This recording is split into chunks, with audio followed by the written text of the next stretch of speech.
Tout à l'heure, dans son intervention, le père Iannuzzi va présenter l'état actuel de la cause de béatification de Louisa. Il n'y a aucun problème avec les écrits. Ils ont déjà été approuvés au cours de ce processus. Mais la cause de Louisa suscite en ce moment une discussion sur la théologie de la divine volonté.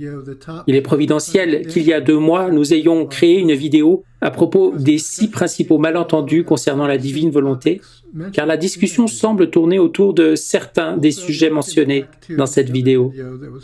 Ils font également écho à l'autre vidéo qui a été créée concernant les 4 degrés de la divine volonté. Le Père commence par faire une mise à jour avant de développer les points théologiques qui sont discutés en ce moment dans le cadre de la cause de Louisa. Il y a quelques clarifications importantes dans cette vidéo pour ceux qui vivent dans la divine volonté. Je vous recommande vivement d'écouter l'intégralité de la vidéo. Priez chaque jour pour la cause de Louisa, mais ne vous inquiétez pas. C'est exactement là où je pensais que nous serions. Rappelez-vous, c'est Dieu qui est aux commandes. Depuis quelques semaines, dans le cadre de la cause de béatification de Louisa et de son avancement, des discussions sont en cours pour expliquer efficacement la nouveauté du don de la vie dans la divine volonté, qui apporte avec lui une sainteté gratuitement offerte par Dieu par rapport à la sainteté des vertus exemplifiées par les saints qui ont précédé ce don. On a tendance à penser que ces 2 saintetés s'opposent l'une à l'autre, mais ce n'est vraiment pas le cas. Et c'est là l'un des obstacles que nous rencontrons aujourd'hui pour réconcilier ou tenter de réconcilier les 2,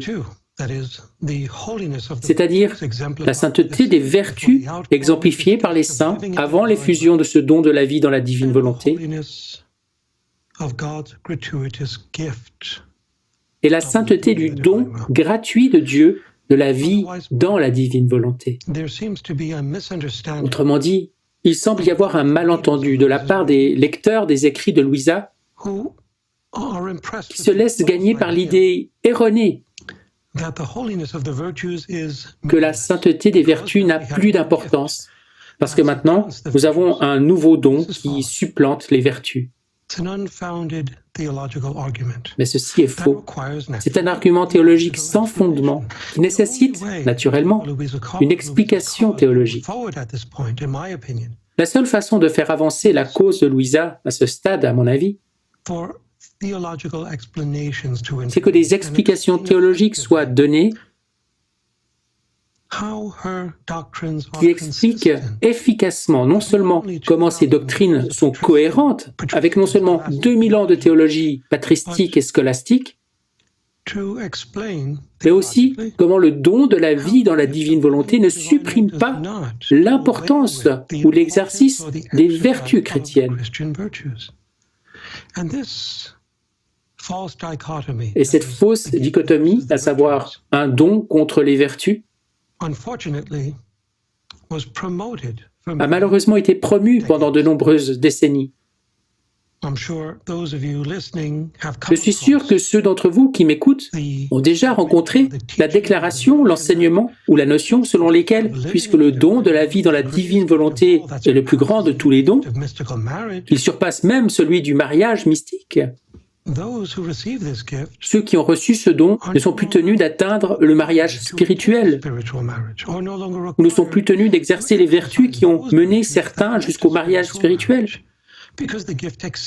Parce que le don surpasse à la fois les vertus et le mariage spirituel. Eh bien, il s'agit d'un faux enseignement qui doit être abordé sur le plan théologique afin de mieux comprendre la nature du don de la vie dans la divine volonté, dans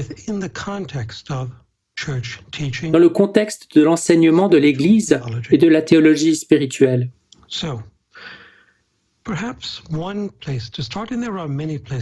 Ainsi, un point de départ, Il existe de nombreux points de départ possibles pour aborder cet enseignement théologique. Pourrait être les vertus.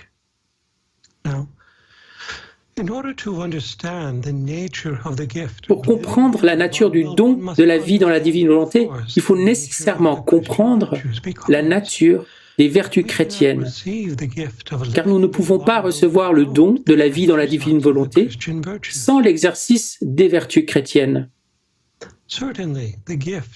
Il est certain que le don surpasse les vertus. Thomas d'Aquin lui-même l'enseigne. Les dons de Dieu surpassent les vertus. Il n'y a aucun doute là-dessus. Mais cela ne signifie pas que les vertus n'ont plus de place dans la vie chrétienne. Et c'est là l'un des postulats qui sont enseignés et qui sont faux.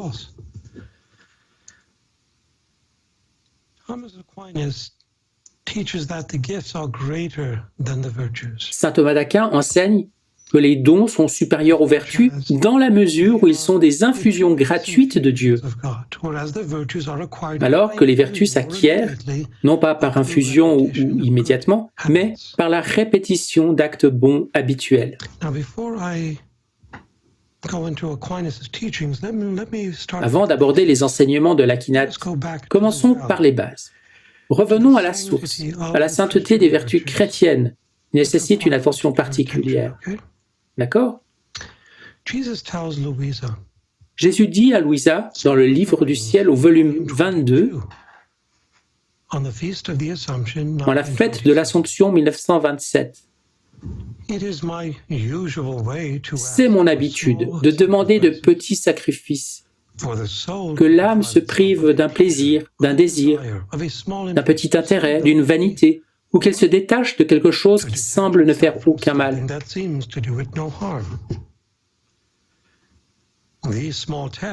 Ces petites épreuves servent de menu support pour placer le grand capital de ma grâce, afin de disposer l'âme à accepter de plus grands sacrifices. Et quand l'âme m'est fidèle dans ces petites épreuves,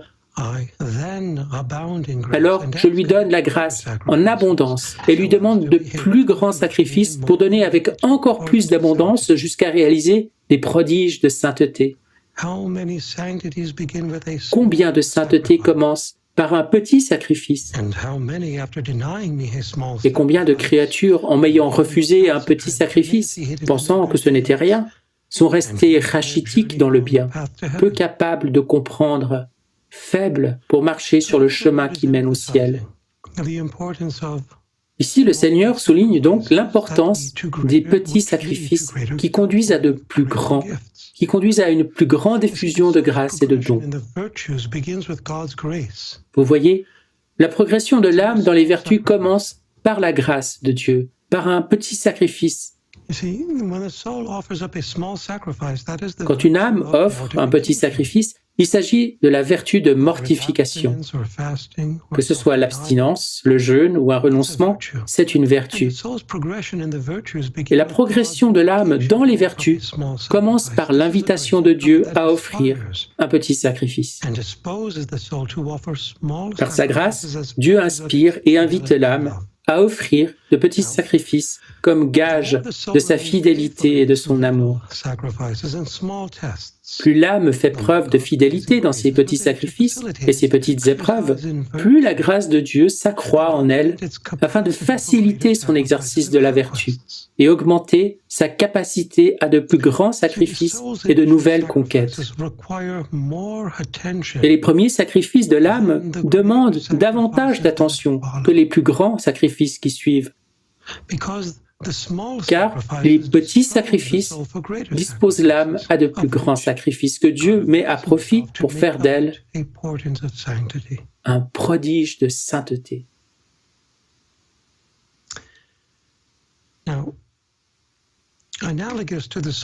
Par analogie avec la progression de l'âme par petites épreuves et sacrifices, un athlète trouve les exigences physiques d'un sport plus rigoureuses dans les premières semaines d'entraînement. Prenons l'exemple de la gymnastique. Si quelqu'un manque de conditions physiques, Quand il s'exerce la première fois, que se passe-t-il? L'acide lactique s'accumule dans le muscle et cela provoque des raideurs et des douleurs. Mais c'est nécessaire pour que les muscles se développent. Le corps, tout comme l'âme, doit s'habituer à un régime de plus en plus intensif qui optimise ses aptitudes et actualise son potentiel. Et comme le corps d'un athlète non exercé est plus sensible aux blessures physiques que celui d'un athlète chevronné, cet athlète non exercé doit faire preuve de plus d'attention au cours de ses premières semaines d'entraînement. Et plus l'athlète s'entraîne, plus il optimise ses aptitudes et moins il fournit d'efforts, et plus sa tâche devient facile. De même, l'âme, dans la répétition de ses actes dans la volonté de Dieu, commence par de petites épreuves, de petits sacrifices et une plus grande attention. Et elle reçoit, en le faisant, une effusion de grâce toujours plus grande, lui donnant facilité, attrait et joie à son exercice des vertus. Nous trouvons cela dans le volume 17, à la date du 18 septembre 1924.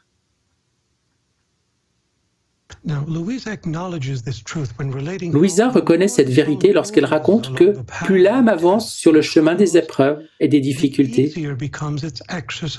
plus l'exercice de la vertu devient facile, car plus grandes sont les grâces que Dieu lui accorde. Prenons par exemple le volume 6, 15 mai 1905, où Jésus dit à Louisa, « Ma fille, on dit que le chemin de la vertu est difficile. » C'est faux. Il est difficile pour l'âme qui ne se décide pas à y marcher. Parce que, ne connaissant ni les grâces, ni les consolations qu'elle doit recevoir de Dieu, ni l'allègement de sa marche, celle-ci lui paraît difficile. Et alors qu'elle n'avance pas, elle sent tout le poids du voyage.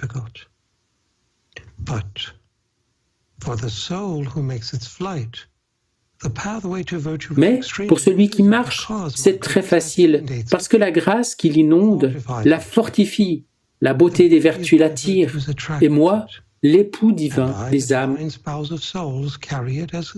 je la porte, appuyée sur mon bras, et l'accompagne sur le chemin. Et l'âme, au lieu de sentir le poids, la difficulté de la marche, veut hâter le voyage pour atteindre plus rapidement le bout du chemin, en son propre centre. Maintenant, quand Jésus dit à Louisa que l'âme appuyée sur son bras et l'accompagnant toujours trouve facile l'exercice des vertus, il ne veut pas dire que c'est toujours facile. Ce que le Seigneur partage ici, c'est qu'au début, alors que l'âme grandit dans les vertus, il y a la fatigue, il y a le poids qu'elle ressent dans l'exercice des vertus, mais alors que l'âme progresse dans la vie spirituelle,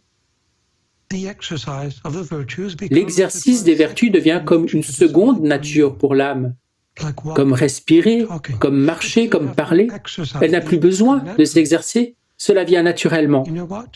Et vous savez quoi? Saint Jean de la Croix et Thérèse d'Avila disaient la même chose à propos du mariage spirituel.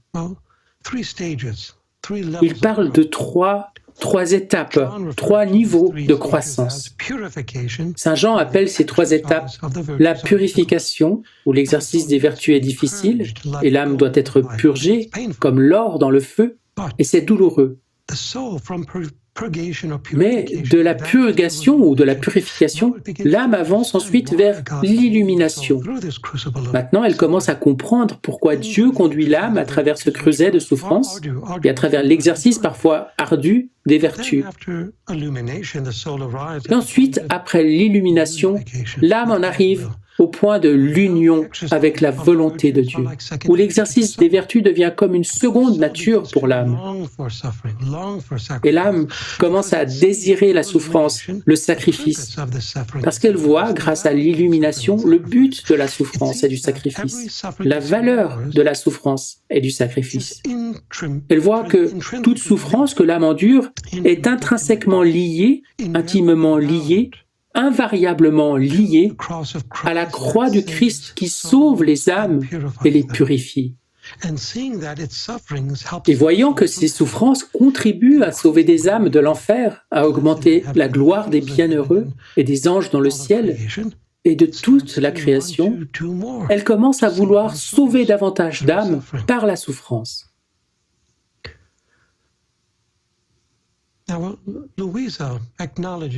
Louisa reconnaît cette vérité dans ses écrits. Elle mentionne, comme je l'ai partagé dans le segment de la semaine dernière sur la puissance créatrice de Dieu, que la pratique facile et joyeuse des vertus dans l'âme provient de la puissance créatrice de Dieu. La puissance de Dieu, la divine volonté, opère dans l'âme qui, en restant fidèle dans de petites épreuves, permet à sa grâce de la détacher des attraits terrestres, de rendre ses vertus divines,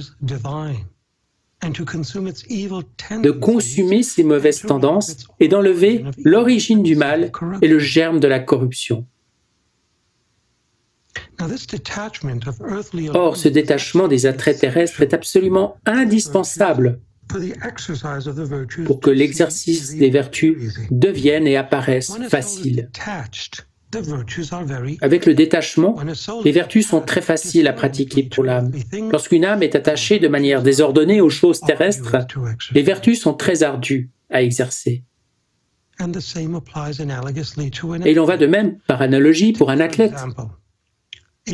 Prenons l'exemple d'une personne obèse à cause du vice de la gourmandise, qui essaye de courir le marathon de Boston, par opposition à une personne qui a soumis son corps, en s'entraînant à des années d'exercice et de discipline, courant à ce même marathon. À qui cette course sera-t-elle plus facile? À l'athlète qui a entraîné et discipliné son corps pendant des années, ou à la personne obèse qui n'a pas couru 1 mètre en 20 ans? Pourquoi en est-il ainsi? L'un a discipliné et transformé son corps, l'autre non, sur le plan physique. Par analogie, le même principe s'applique à l'âme.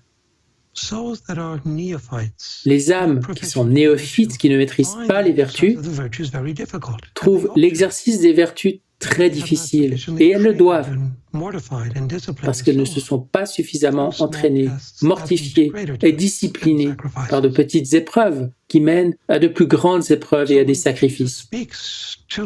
Ainsi, lorsque Jésus parle à Louisa de l'exercice extrêmement facile des vertus pour l'âme qui est dans la divine volonté, c'est à cela qu'il fait référence, à une âme aguerrie qui s'est entraînée à se détacher. Comment? Par la puissance créatrice de Dieu. L'âme ne peut pas le faire elle-même. L'âme coopère avec la puissance de Dieu. Mais c'est finalement la puissance de Dieu qui détache l'âme des attraits terrestres. Et ceci se trouve dans le volume 2 à la date du 23 mai 1899. Et ce détachement d'elle-même des attraits démesurés de la terre rend divines les vertus de l'âme, consume ses mauvaises tendances, supprime l'origine du mal. Et cette suppression de ces tendances mauvaises, qu'on peut lire dans le volume 11, au 13 mars 1912,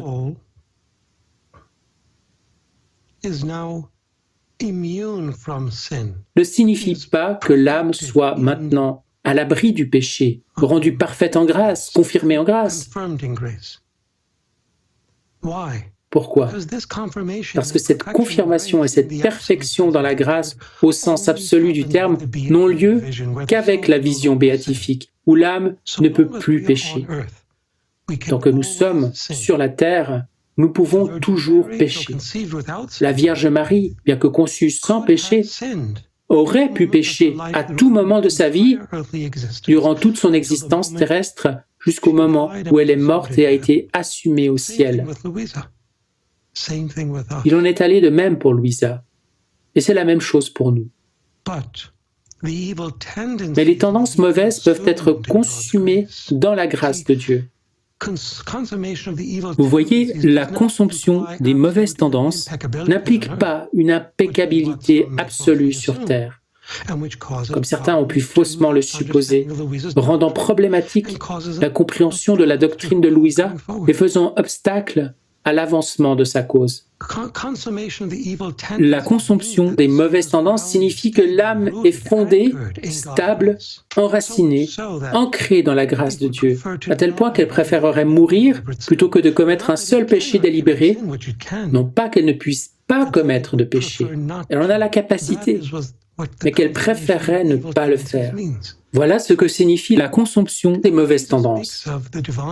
Et quand Jésus parle de la puissance créatrice de la divine volonté, en levant de l'âme l'origine du mal et le germe de la corruption, qu'on trouve respectivement dans le volume 12, 15 décembre 1919, et le volume 15, 11 juillet 1923, encore une fois, il ne fait pas référence à un état absolu d'impeccabilité sur la terre, qui n'existe pas, mais plutôt à la disposition de l'âme préférant mourir plutôt que de commettre un seul péché délibéré. Avec cette disposition, l'âme est détachée de la concupiscence qui reste en elle sous sa forme latente et non sous sa forme actuelle.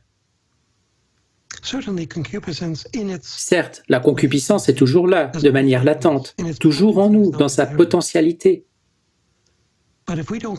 Mais si nous n'y consentons pas, elle est comme morte, même si elle est là en nous, un peu comme une maladie en rémission.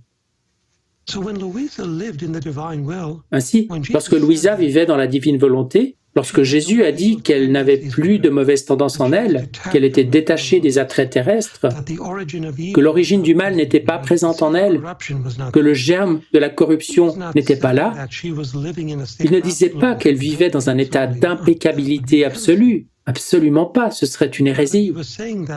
Il disait plutôt que le germe n'était plus présent en elle sous sa forme active. Il était en elle, mais en puissance et non pas en acte. Marie et Louisa avaient toujours le potentiel de péché, mais après avoir reçu le don, elles ne l'ont jamais actualisé. Le don, Marie l'a reçu dès sa conception, tandis que Louisa l'a reçu à l'âge de 24 ans. Elles auraient pu pécher, mais elles ont choisi de ne pas le faire. Si en Louisa se trouvait le germe de la corruption, l'origine du mal, ce ne fut jamais le cas en Marie, qui a été conçue sans péché.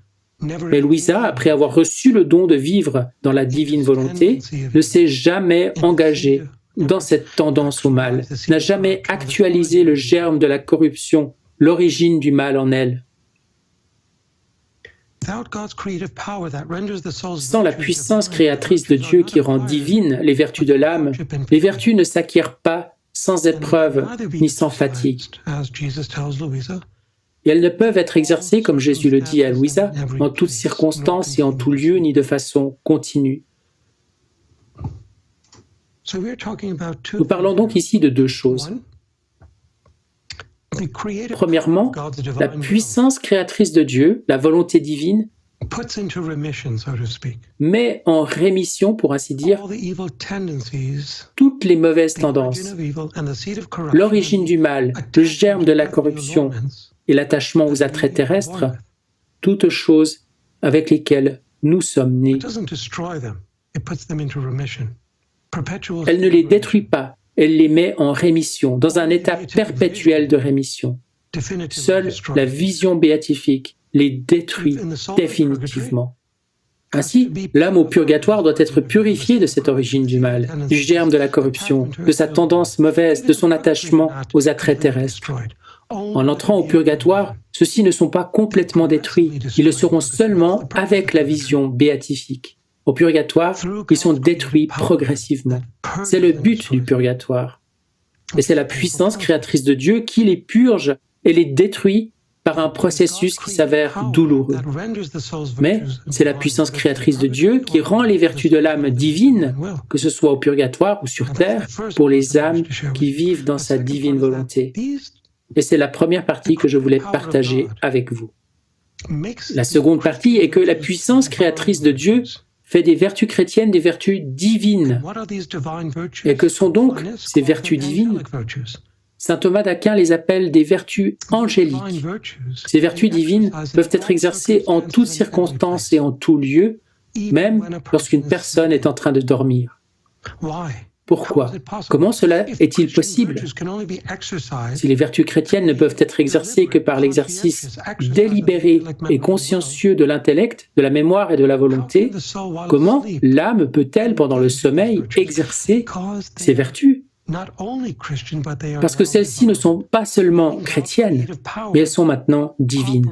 C'est-à-dire que la puissance créatrice de Dieu opère en nous, même lorsque nous dormons. C'est le fruit du don de la vie dans la divine volonté que les saints n'ont pas expérimenté avant Louisa. Les saints exerçaient les vertus chrétiennes. Maintenant, Dieu nous restitue, en plus des vertus chrétiennes, que nous n'avons jamais perdues, il ajoute à ces vertus chrétiennes une qualité supérieure, les vertus exercées par Adam et Ève en Éden avant la chute, les vertus dites divines ou angéliques, qui peuvent maintenant être exercées en toutes circonstances et en tout lieu et de façon continue, à condition que l'âme soit en état de grâce et qu'elle vive dans la divine volonté de Dieu.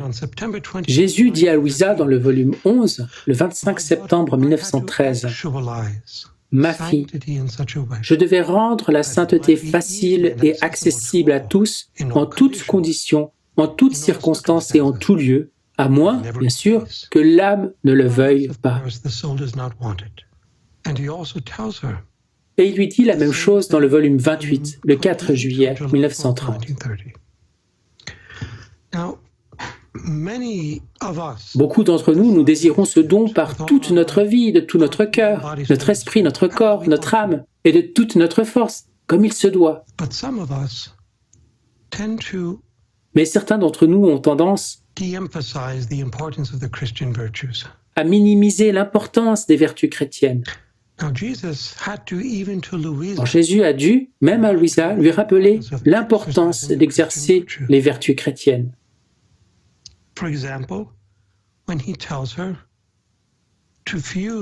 Par exemple, quand il lui dit de se fusionner non seulement dans la divine volonté, mais aussi dans l'ordre de la grâce.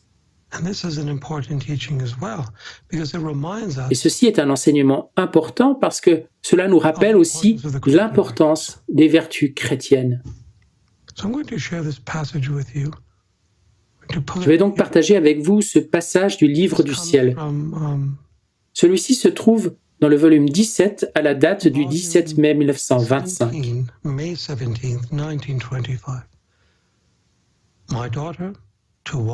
Ma fille, en plus de ce que tu as dit sur le fait de te fusionner dans ma volonté, un autre appel doit être ajouté qui est celui de te fusionner dans l'ordre de la grâce.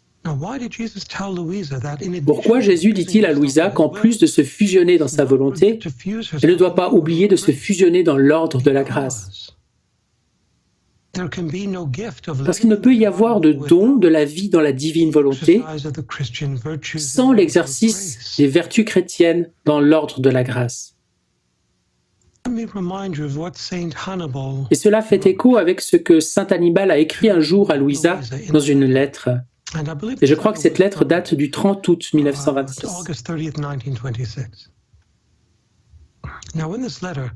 Maintenant, dans cette lettre, je vais la partager avec vous en italien, juste la partie où saint Hannibal s'adresse à elle en tant que son directeur spirituel. D et S minuscules, car Jésus, avec le Saint-Esprit et le Père, est aussi son directeur spirituel, mais avec un D et un S majuscule. Saint Hannibal dit à Louisa: Io però sempre insisto sopra un punto, cioè la santità non consiste in una formula. Here he's telling her, voici ce qu'il lui dit. Je dois cependant toujours insister sur ce point, c'est que la sainteté ne consiste pas en une formule. Puis il ajoute: perché si formino con questa nuova scienza santi che superino quelli passati.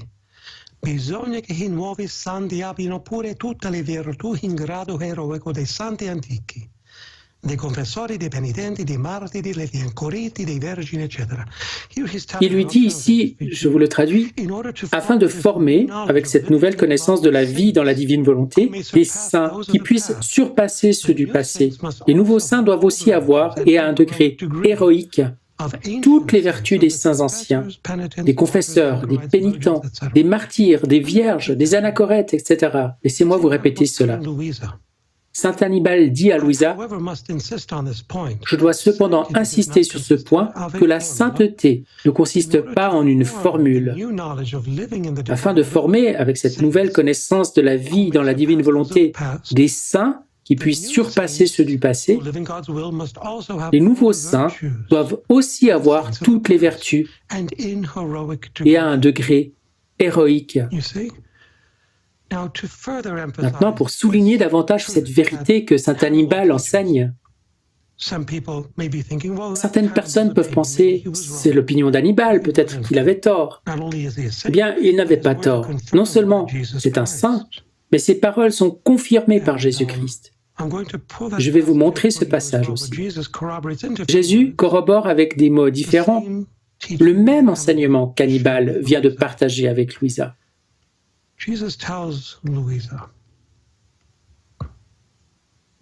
Jésus dit à Louisa que là où s'arrête toute autre sainteté, commence la vie dans la divine volonté. Il le dit dans le volume 16, le 8 novembre 1923. Je veux centraliser en toi, Louisa, tous les états intérieurs de l'âme qui ont existé jusqu'à présent sur le chemin de la sainteté.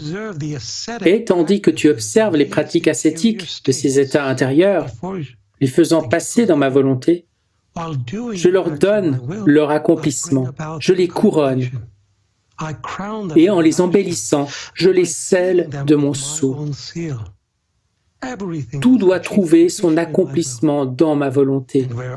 Et là où les autres saintetés se terminent, la sainteté de ma volonté, étant noble et divine, a toutes les autres saintetés comme marchepied et y trouve son commencement. Laisse-moi donc faire, laisse-moi répéter ma vie.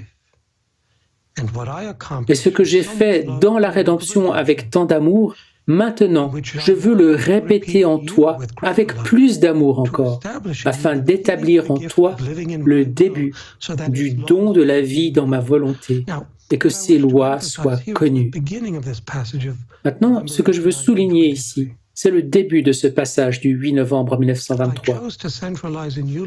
Je veux centraliser en toi, Louisa, tous les états intérieurs de l'âme. Qu'est-ce qu'il veut dire ici? Louisa devait non seulement exercer les vertus chrétiennes comme les saints avant elle, mais atteindre les états d'union intime qu'ils ont atteints, y compris les fiançailles spirituelles, le mariage spirituel, afin de recevoir le don de vivre dans la divine volonté. Alors, il lui dit, « J'ai choisi de centraliser en toi tous les états intérieurs qui ont été jusqu'à présent sur le chemin de la sainteté. Ainsi, toi, Louisa, tu observes les pratiques ascétiques de ces états intérieurs en faisant tes actes dans ma volonté. Et moi, je les complète, je les couronne et les embellis. » Ainsi, le Seigneur dit ici que Louisa a d'abord vécu des fiançailles spirituelles, puis un mariage spirituel et ensuite le don de la vie dans la divine volonté, dans cet ordre. Et donc, elle a observé toutes les pratiques ascétiques qui les accompagnent, c'est-à-dire toutes les vertus, comme le dit Hannibal, à un degré héroïque. Ok, maintenant voici la question que je vous pose. En ce moment, vous pensez probablement « Oh mon Dieu, il n'y a aucun espoir pour moi. Si je dois être comme Jean de la Croix, comme Thérèse d'Avila, comme Catherine de Sienne, comme François de Sales, comme Bernard de Clairvaux, comme tous ces célèbres docteurs spirituels, et que je dois atteindre le mariage mystique avant de recevoir le don, alors je ne recevrai jamais le don de la vie dans la divine volonté. » Mais voyez-vous, ce n'est pas le cas. Il y a une différence entre vivre dans la divine volonté complètement, ce que Louisa a fait, et vivre dans la divine volonté imparfaitement, ce que nous pouvons faire immédiatement. Louisa a dû tout intérioriser en elle, lui dit Jésus, parce qu'elle était la deuxième fille après Marie. Marie sera toujours la grande fille et Louisa la petite fille, pour recevoir le don de vivre dans la divine volonté.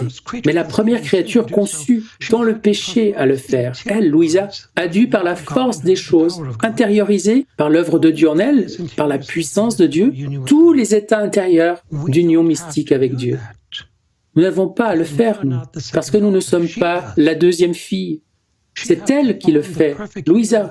Elle doit former le royaume parfait en elle pour être le troisième maillon de cette triple chaîne formée par le lien de Jésus, Marie et Louisa, pour nous administrer ce don. Alors, pourquoi ne devons-nous pas faire comme Louisa? Pourquoi ne devons-nous pas intérioriser tous ces états de fiançailles spirituelles, de mariage, pour vivre dans la divine volonté comme Louisa l'a fait? Parce que, encore une fois, il y a une différence entre vivre dans la divine volonté de manière imparfaite, de manière parfaite ou de manière complète. Il y a 3 niveaux différents. Louisa a été appelée à y vivre complètement. Elle n'y est pas parvenue à l'âge de 24 ans, mais à l'âge de 35 ans, le 16 novembre 1900. C'est à ce moment-là qu'elle a atteint la parfaite union avec la divine volonté. Il lui a fallu 11 ans pour y parvenir, depuis le moment où elle a reçu le don, à l'âge de 24 ans, jusqu'à l'âge de 35 ans. Vous voyez donc qu'après avoir reçu le don, il lui a fallu 11 ans pour finir par en vivre complètement. De même, nous pouvons recevoir le don et ne pas en vivre complètement. Permettez-moi de souligner ou d'articuler davantage ce point avec un extrait du volume 11 que j'ai déjà partagé avec vous à différentes occasions.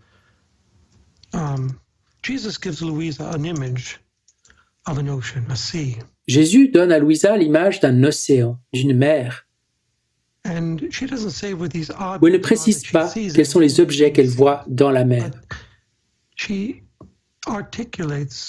Mais elle écrit les choses suivantes, à la date du 29 juin 1914, dans le volume 11.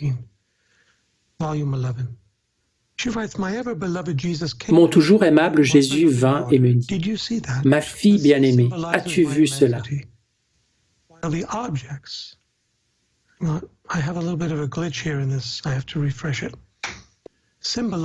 La mer symbolise mon immensité et les objets de taille différente symbolisent les âmes qui vivent dans ma volonté de différentes manières.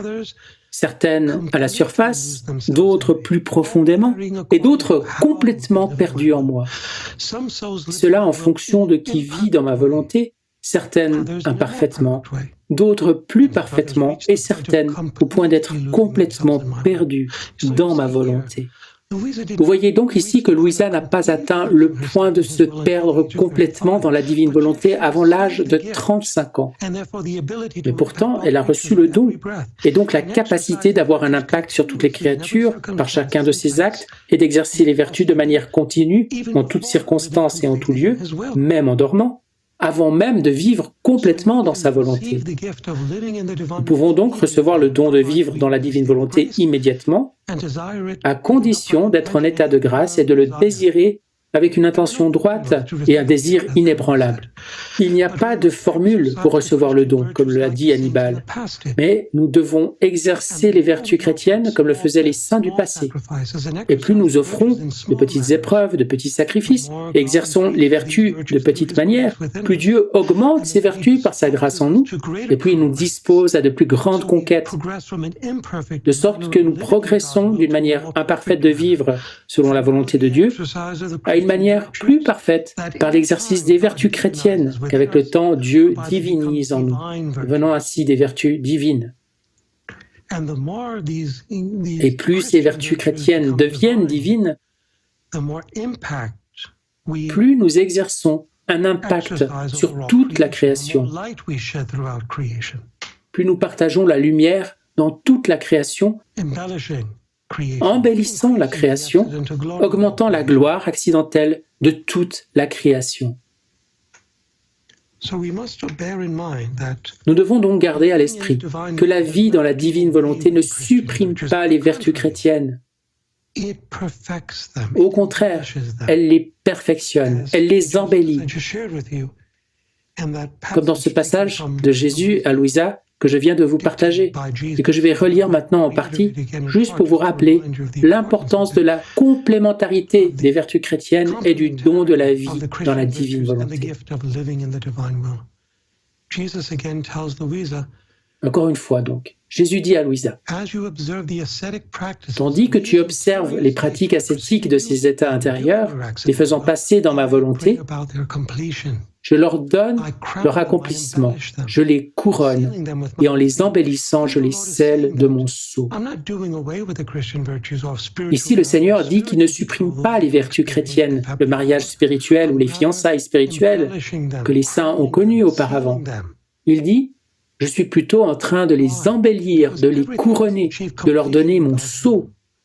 Pourquoi? Parce que tout doit trouver son accomplissement dans la volonté de Dieu. Dieu n'a brûlé aucun plomb.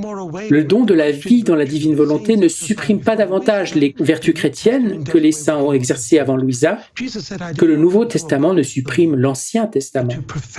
Jésus disait, « Je ne suis pas venu abolir la loi, mais l'accomplir. » Et le même principe s'applique au don de la vie dans la divine volonté.